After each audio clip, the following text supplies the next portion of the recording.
Erroneous belief number 3. I need to learn how to draw a particular subject like people or animals or cars, etc. My answer is a no-nonsense statement.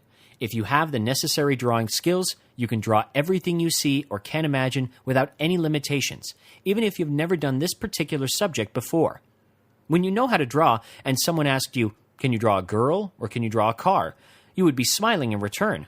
Yes, you can draw, full stop. It doesn't matter if you've never before drawn something like Superman, for example. If you have drawing skills and necessary knowledge of human anatomy, perspective, drawing techniques, etc., you will be able to draw him. To put it in perspective, let's say you learn to drive a car, and now you have all the necessary driving skills and knowledge of traffic rules, etc. When someone asked you, "Can you drive a Mercedes or can you drive a Ford?" you would take it as an amateur question. Yes, you can drive. In fact, you can drive any consumer car available on a market and any car that will be developed in the distant future. It's like asking a professional chef, "Can you cook a sausage or can you cook a steak?" Yes, you know he can. Even if this sausage came from a brand new manufacturer and the cook had never seen this sort of meat combination before, yes, he can cook it. So you'll be able to draw anything you can imagine if you study and practice well the skills of drawing. As you have seen from my personal example above, it does not matter what design project I was taking on. Fashion design, industrial design, marketing graphics design, digital web design, all these tasks were so easy for me because I have what it takes to succeed in doing creative things. I have drawing skills. The rest are just some tools like design software, plus some technical knowledge of HTML, etc. At the Drawing Art Academy, I'm teaching the key drawing skills. This education is not based on subjects like how to draw a girl or how to draw eyes, etc. Instead, I am providing video lessons on how to draw professionally, so you would be able to draw a girl, to draw a face, and so on, because you will get skills to draw anything you like, anything you see or can imagine. This is the most essential skill you will have to progress with your creative career. Erroneous drawing approach number 4. Drawing what you see instead of drawing what you know. Albert Einstein once said, "Imagination is more important than knowledge." It is so true. However, the irony in drawing is that you have to draw imaginary things to depict realistic objects. Many art students are taking a very simplistic approach to the drawing. They draw what they see, not what they know or imagine. I have to explain it in details. For example, you are drawing a still life of a vase standing on a table and a book placed next to it. A drapery goes around the vase and the book, partly covering these two objects. You might just depict what you see: visible edges of the vase standing on the table, a corner of the book showing up from under the drapery. All looks good to you as you have used to this view. A spectator comes along and he sees that on your drawing or painting the vase is floating above the table and the book intersects inside the vase under the drapery. What went wrong? You just drew what you saw, not what you knew or imagined. Your drawing or painting would look much more believable when you draw what you know. Continuing with the same example, a still life would benefit greatly when you start your drawing as if all objects are totally transparent and you could see through them. You instantly will see that the vase is not touching the table if your drapery, covering the vase's lower part, would be transparent. The same goes for the book.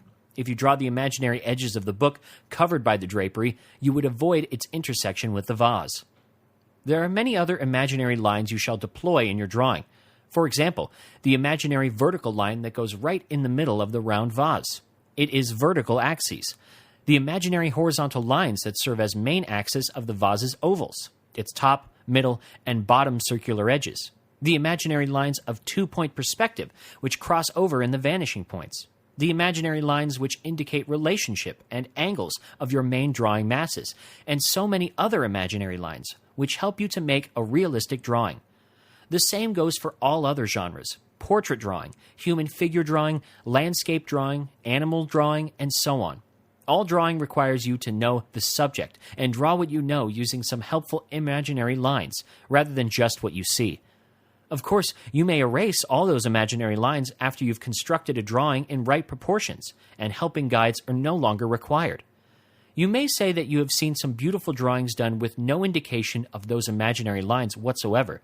There is one secret you shall know. Every professional fine artist uses those lines. Sometimes an artist draws these lines on paper, sometimes he just imagines them in his head. And sometimes imagination of those lines happens subconsciously, so he's not actively thinking about angles and proportions. To make your way towards such a level of skills that imaginary lines are just that, imagined in your head, takes some practice and knowledge.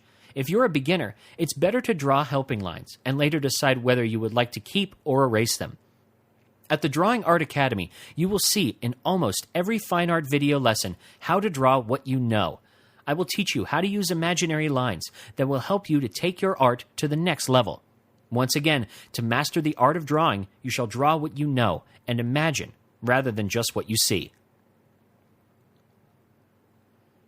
Erroneous drawing approach number 5. Drawing people without the knowledge of human anatomy.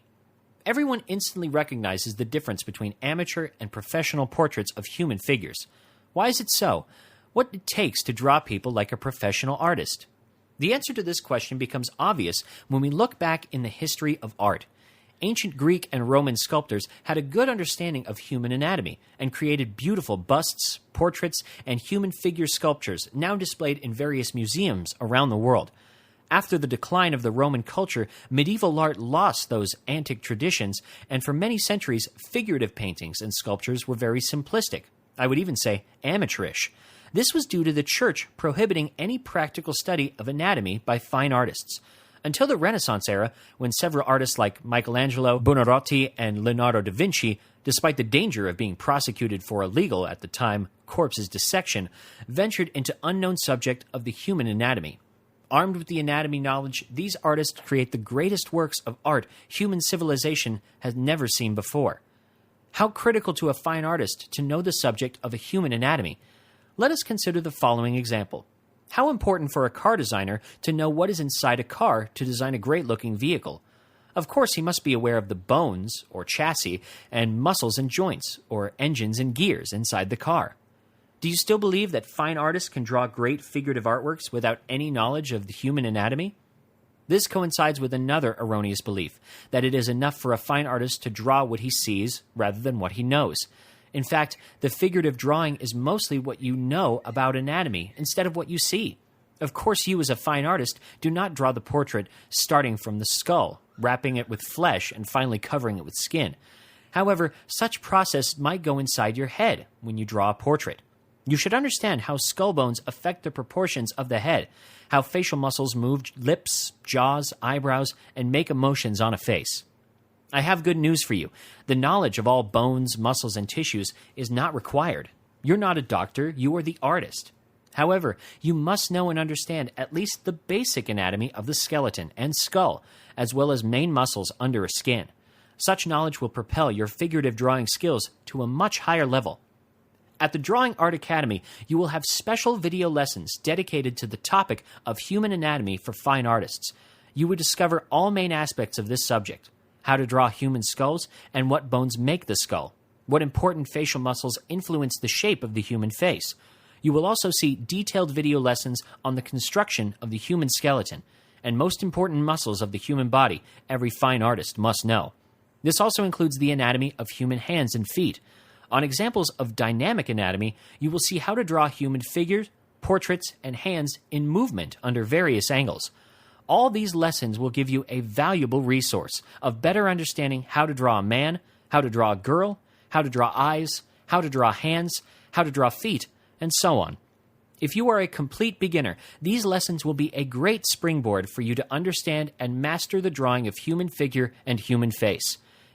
If you are an advanced fine artist, it is always helpful to refresh your knowledge of the human anatomy, so needed for fine artists.